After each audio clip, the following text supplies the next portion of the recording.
नमस्कार. सर्वांचे मनपूर्वक स्वागत. संगीत ते समाधी भाग 6.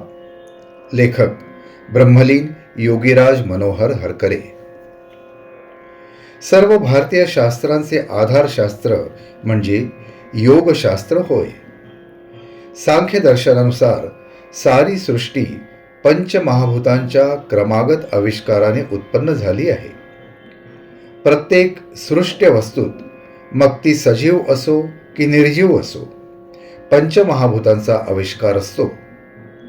पंचतत्वाशिवाय कोणतीच घटना वा वस्तू साकारू शकत नाही आणि म्हणून प्राप्तही होऊ शकत नाही. भारतीय संगीत रंजकतेला जेवढे स्थान देते त्यापेक्षाही विधायकतेला अधिक स्थान देते. कोणतीही घटना वा वस्तू प्राप्त होण्याकरिता 5 तत्वांची आवश्यकता असतेच.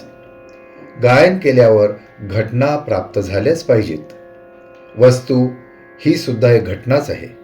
म्हणून पंचतत्वांना पोषक असे कमीत कमी 5 स्वर गायनात असणे आवश्यक आहे.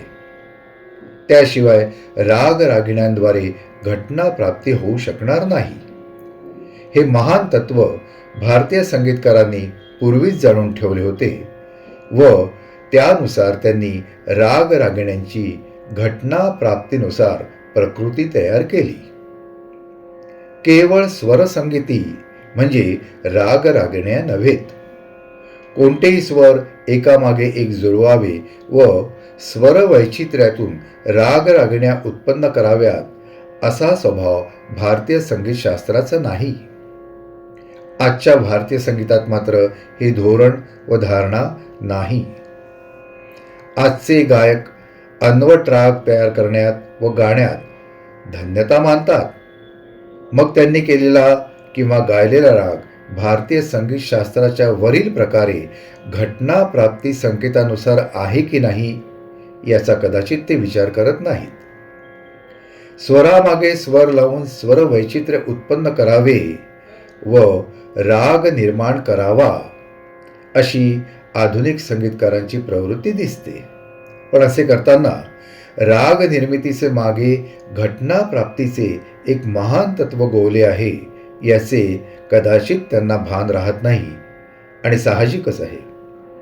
भारतीय जीवनाच्या प्रत्येक कप्प्यात योगशास्त्राचा मूलाधार आहे याची बहुतेक कल्पना त्यांना नसावी. त्यामुळे वैद्यकीय करताना, चित्रे काढताना, शिल्प तयार करताना, ज्योतिष सांगताना किंवा संगीताचा अभ्यास व स्वीकार करताना ते जीवन योगशास्त्राला धरून नटविले पाहिजे व पूर्ण केले पाहिजे हे सगळ्यांनी लक्षात ठेवणे आवश्यक आहे. म्हणून नवराग निर्मिती केवळ स्वर वैचित्र्याला प्राधान्य देते असं म्हणावं लागेल, वस्तुनिष्ठतेला नाही.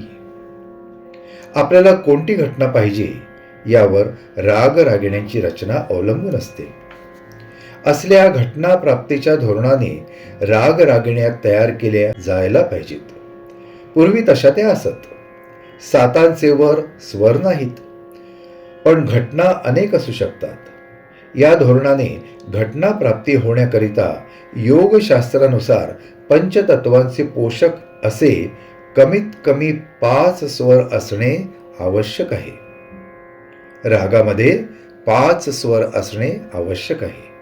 भारतीय संगीताची ही विधायकता लक्षात न आल्याने आज दीपक राग, मेघमल्हार, कामभोजी अर्थात खमाज, वसंत फुलविणारा वसंत राग, पूर्ण वैराग्य उत्पन्न करणारा मारुह अर्थात मारवा राग इत्यादी रागांची विधायकता पटविणारे राग कल्पनांचा विलास म्हणून समजल्या जातात. विधायकता म्हणजे इंग्रजीमध्ये क्रिएटिव्हिटी.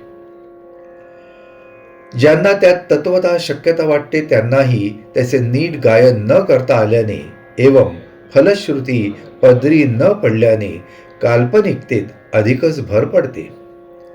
पंचतत्वांना साकारता येईल तोच राग व तीच रागिणी.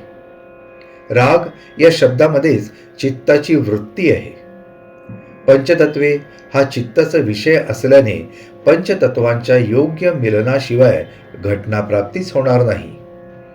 चित्ताला कोणतीच वृत्ती नसते त्यावेळेस चित्त स्थिर म्हणजे प्रकृतीरहित असते.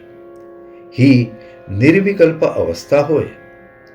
असल्या निर्विकल्प अवस्थेत ज्ञानेश्वर माऊलींप्रमाणे सर्वांनाच प्रश्न पडेल की अगा जे जाहलेची नाही त्याची वार्ता पुससोसी काई.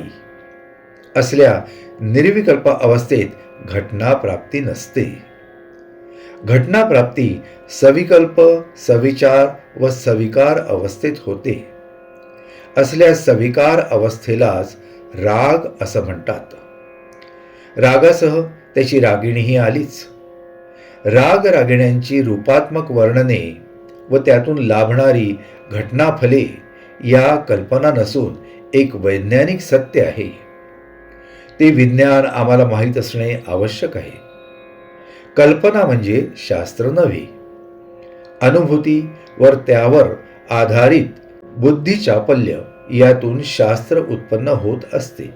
यावरून हे स्पष्ट आहे की पंचमहाभूतांचे प्रत्यक्ष अधिष्ठान असणाऱ्या संगीताला पंचमहाभूतांच्या पंचगुण विकासाचे प्रत्यक्ष अधिष्ठान व अस्तित्व असायला पाहिजे. आकाशाचा नाद, वायूचा स्पर्श, तेजसाचे रूप, आपाची चव व पृथ्वीचा गंध असल्या पंचतत्वाभिमानी संगीताला असायलाच हवेत.